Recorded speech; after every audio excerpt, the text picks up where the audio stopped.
Please like and subscribe. ఇంకా అనుపమ వాళ్ళ ఇంటికి నేను కూడా వస్తా అని చెప్పి ఇంకా మహేంద్ర అంటుంటే ఇంకా వద్దని చెప్పి ఇంకా రిషి అంటాడు. అయితే వస్తారా?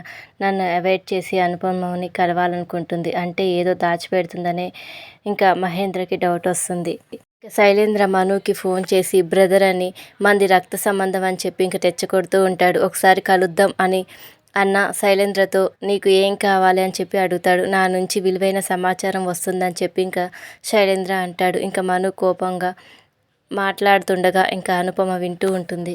ఇంకా శైలేంద్ర నువ్వు నన్ను కలిసేందుకు రాకపోతే మీ అమ్మకు కాల్ చేసి నన్ను కిడ్నాప్ చేసిన విషయం నీ తండ్రి ఎవరో తెలుసుకున్న విషయం చెప్తానని చెప్పి బెదిరిస్తాడు.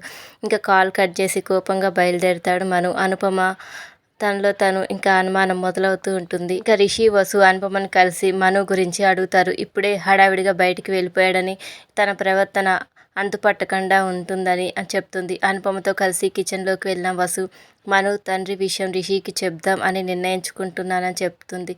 ఇక రిషికి తెలిసే సమస్యలు వస్తాయని చెప్పి అనుపమ భయపడుతూ ఉంటుంది. కానీ తన సమస్యను సాల్వ్ చేస్తానని ధైర్యం చెప్తుంది. ఏ విషయం అంటూ ఇంకా లోపలికి వస్తాడు రిషి.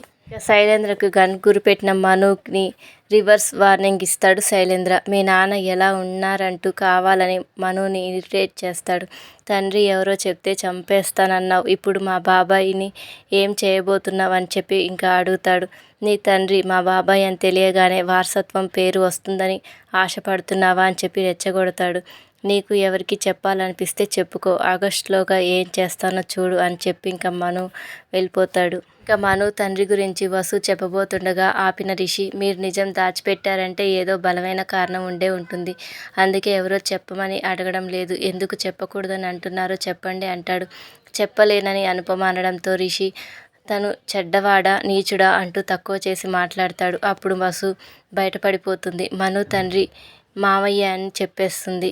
ఇప్పుడే అక్కడికి వచ్చిన మహేంద్ర కూడా ఆ మాట విని ఒక్కసారిగా ఇంకా షాక్ అవుతాడు. రిషి కూడా ఇంకా ఒక్కసారిగా షాక్ అవుతాడు. ఇదంతా కాల నిర్ణయం, ఇందులో నా తప్పు లేదు, కానీ నేను తప్పు చేశానంటూ ఇంకా అనుపమ అక్కడి నుంచి వెళ్ళిపోతుంది. ఇంకా మహేంద్ర చూస్తూ ఉండిపోతాడు. Thank you for watching. Please subscribe my channel.